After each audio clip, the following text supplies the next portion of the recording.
MLA కట్కం Mrutyunjayam గారు మీకు ప్రభుత్వ ఉద్యోగం కల్పిస్తామని, మీకు సెటిల్మెంట్ చేస్తామని, బాధితుడి సమస్య ఉందంటే వారి దగ్గర లక్షలు అమౌంట్ తీసుకుని అక్కడ వాళ్ళందరికీ కూడా మోసం వేసింది కట్కం మృత్యుంజయం గారు.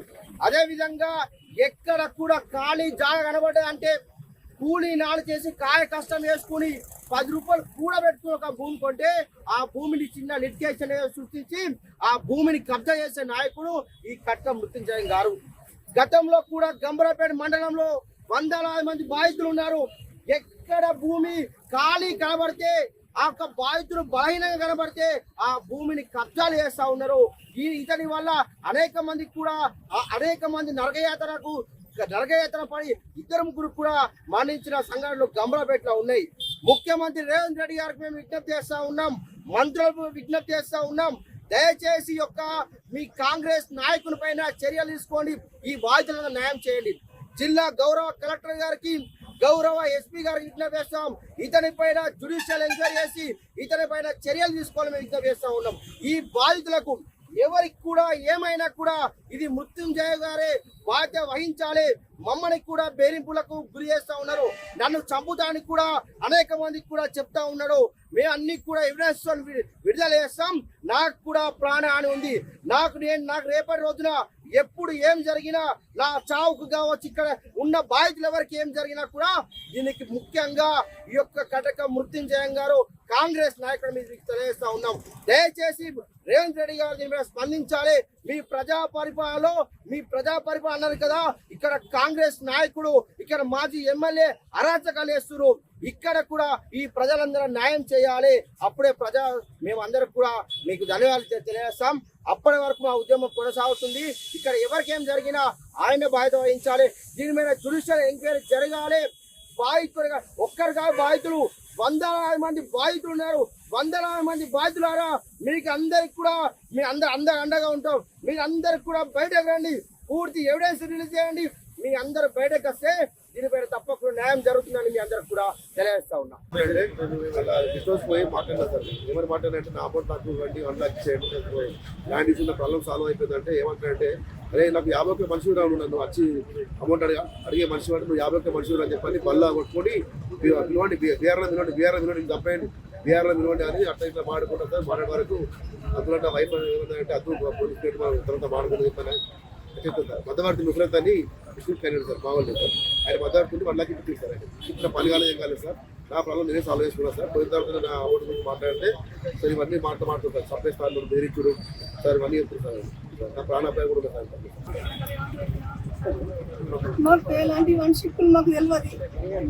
మా సర్వే నెంబరు అది కొన్న సర్వే నెంబర్, మా సర్వే నెంబర్ ఒక్కటే. మేము కొన్ని రోజులు ఒక్క దగ్గర నిరసన చేసినాం. కొత్తలే మేము డబ్బులు పెట్టి 20 లక్షలు పెట్టి భూమి కొనుక్కున్నాము. జ్యోతి అనే ఆమెకు ఎలాంటి అవకాశం లేదు, వాళ్ళ మామకు కానీ వాళ్ళ అత్త కానీ ఎలాంటి అవసరం లేదు. ఇప్పుడు 2 గంటలు మామలు పంచుకుంటే మేము కొన్న వాళ్ళకి భూమి వచ్చింది. ఇద్దరు కొడుకులు అయిన పెళ్ళి అయినట్టు అయినప్పుడు, సిద్ధాలు వెళ్ళినట్టు అయినప్పుడు 2 కొడుకులు చేసామని తీసుకుంటాం. పెద్ద పాలు మేము కొన్నాము, 20 లక్షలు పెట్టుకున్నాము. వాళ్ళది మా సర్వే నెంబర్ ఒక్కటే. అంతకుముందు ఎవరి భూమి కావాలో నాకు రాలేరు. ఇప్పుడు జ్యోతి పంటలు కట్టుకొని నాది భూమి అని నన్ను ధైర్యం చెప్తుంది. నా పిల్లలకు కానీ మాకు కానీ ప్రాణ భయం ఉన్నది. నా భర్తకు కూడా హెల్త్ ప్రాబ్లం ఉన్నది. నాకు హెల్త్ ప్రాబ్లం లేదు, ఇతను పేషెంట్ ఉన్నాయి. మాకు ఎప్పుడు ఎవరికి ఏమైతే అనేది నాకు భయం అవుతుంది. మాకు పంచంతో జ్యోతి వలన పంచంతో మాకు చాలా భయం ఉంది. ముఖ్యమంత్రి రేవంత్ రెడ్డి ఎట్లా చేస్తాడో నమస్తే సార్. ఎస్పీ ఆయన దయనే ఆయన కానీ పంచంతో మాకు చాలా భయం ఉన్నది. మేము 20 లక్షలు పెట్టి కొనుక్కున్నాం భూమి. మాకు పట్ట అయినాక కూడా నాది భూమి అని జబర్దస్తి కొద్ది మమ్మల్ని పెట్టడానికి బాధలు పెడుతుంది, టార్చర్ పెడుతుంది. ఎటు పోయినా వచ్చిన మేము 5 కుటుంబాలము, నా భర్తలు 5 అన్నదమ్ములు. మా పిల్లలకు కానీ మాకు కానీ ఎవరికి ఏమైనా కానీ జ్యోతి బాధ్యత, పంతులు బాధ్యత.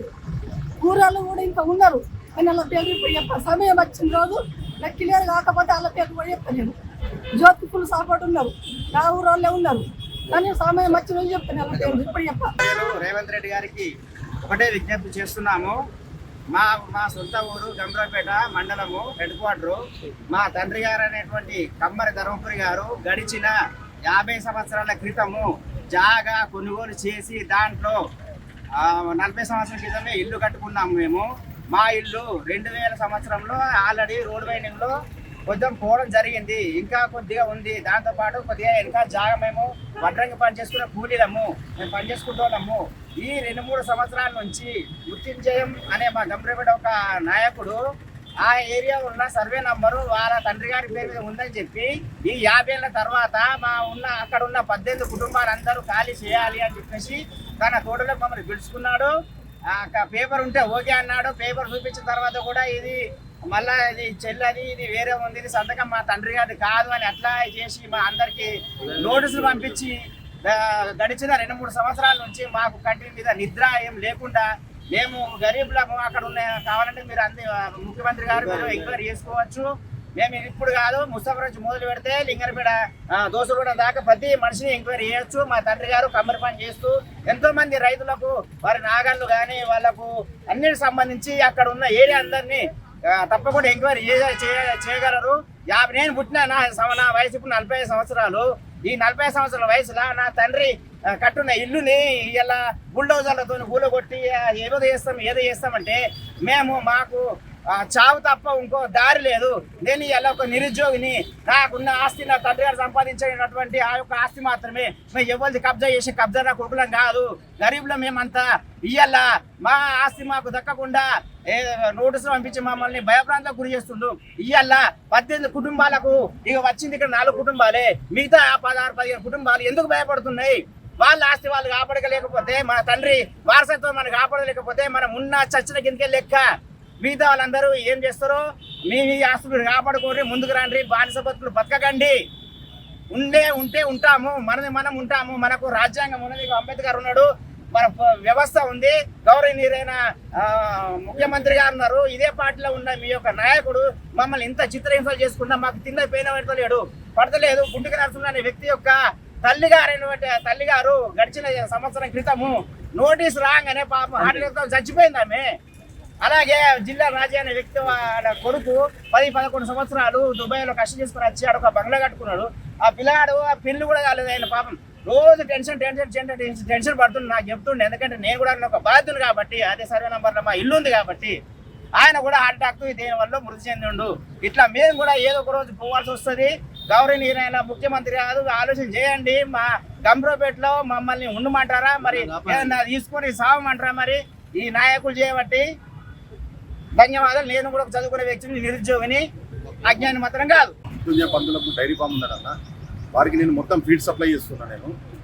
నాకు ఈ 5 సంవత్సరాలల్లో విడతల వారిగా నాకు చెక్స్ ఇచ్చిండన్న. అంటే దాన పంపించినప్పల నాకు చెక్స్ ఇచ్చిండు. దాని తర్వాత డబ్బులు ఇవ్వకపోవడము, విడతల వారిగా చెక్స్ ఇచ్చి ఇప్పుడు లాస్ట్ అమౌంట్ వచ్చేసరికి నన్ను చాలా అంటే చాలా భయపడిస్తుండన్న. ఏమనంటే పోలీస్ స్టేషన్లో కంప్లైంట్ ఇస్తా అంటాడు, లేదంటే సంగతి చూస్తా అని చెప్పి చెప్తాడు. మా కుటుంబం మధ్య చాలా భయపడుతున్నారన్న. నాకు ఇంచుమించు 20 లక్షల రూపాయలు రావాలన్నా. నేను ఇప్పటికీ 4 సంవత్సరాలలో ఇంచుమించు ఒక 400 సార్లు గంభీరపేటకి వెళ్ళడం జరిగింది. నేను ఎంతవరకు ఆయనను బతిమలాడాలి అంతవరకు బతిమలాడినా. నా దగ్గర ప్రతి ఒక్క ఆధారం ఉందన్న. నా దగ్గర ఆయనకు సంబంధించిన చెక్కులు ఉన్నాయి, నేను పంపించిన బిల్స్ ఉన్నాయి. ఆయనకు మొత్తం ఎన్ని కాల్ రికార్డింగ్స్ ఉన్నాయో అన్ని కాల్ రికార్డింగ్స్ ఉన్నాయన్న. ఆయన మాత్రం నాకు ఎంత భయం అంటే అంత భయం. నాకు తన గురించి తెలియదు, ఏం తెలియదు అన్న. నాది కామారెడ్డి, నాది గంభీరపేటకి వెళ్దామంటే కూడా ఇప్పుడు నాకు భయం అవుతుందన్న. నాకు మొన్న ఎల్లారెడ్డిపేట పోలీస్ స్టేషన్ రమ్మంటే కూడా పోలీస్ స్టేషన్ పోయినా నా వివరణ మొత్తం ఇచ్చిన అన్న. దయచేసి మీడియా మిత్రులకు నేను నా చేతులు నమస్కారం ఇస్తున్నా. ముఖ్యమంత్రి రేవంత్ రెడ్డి కూడా ఇస్తున్నా. నేను కూడా కాంగ్రెస్ లీడర్ని కామారెడ్డి గారు. ప్లీజ్ నాకు సహాయం చేయండి, అంతే కోరుకుంటున్నాను.